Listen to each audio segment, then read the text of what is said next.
आई, तुम्ही हा निरोप पाटलांपर्यंत पोहोचवाल का? वयजी.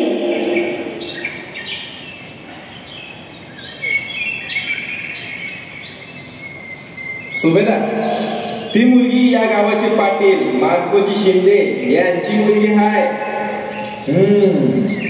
चला तर तिची जाऊन थेट भेटच घेऊ.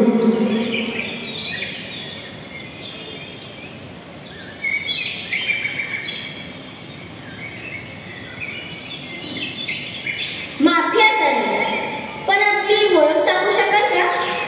हे मल्हारराव होळकर आहेत, माळव्याचे सुभेदार. आमच्या गावी आपले स्वागत. आपण बसून घ्यावं. आपण आज आमचे पाहुणे आहात. आपले आदरातिथ्य करण्याचे भाग्य आम्हाला लाभले, याचा मला खूप आनंद आहे. मानकोजी, खूप छान न्यायनिवाडा होतोया. अहो, एक लहान मुलगी. सुभेदार, आमच्याकडून काही चूक झाली का? नाही मानकोजी, अहो तुमच्या योग्य कारभाराची माहिती आम्ही आजवर कानानं ऐकून होतो, पण आज प्रत्यक्ष डोळ्याने पाहिलं.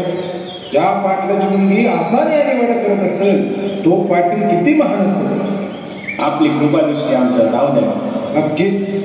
पण आज आम्ही तुमच्याकडे काही मागणी करणार आहोत आणि आम्हाला आशा आहे की तुम्ही आम्हाला नाराज नाही करणार. आज्ञा करा सुभेदार. नाही, आज्ञा नाही, विनंती आहे. माझा पुत्र खंडेराव होळकर याच्याशी तुमच्या मुलीचं लग्न लावण्याचा आमचा मानस आहे. या तुमच्या हुशार आणि चनाक्ष मुलीला आमची सून बनवण्याची आमची इच्छा आहे. हे म्हणजे काही अडचण आहे का तुमची? नाही सुभेदार, अडचण काय नाही. अहो, तुमच्या कुटुंबासंग संबंध स्थापित होण्यापरीस मोठं भाग्य काय असतं. तरी तुम्हाला जर तुमच्या पत्नीशी मसलत करायची असेल तर करून घ्या. सुभेदार, तुमचा निर्णय आम्हाला शिरसावंत आहे. चला तर मग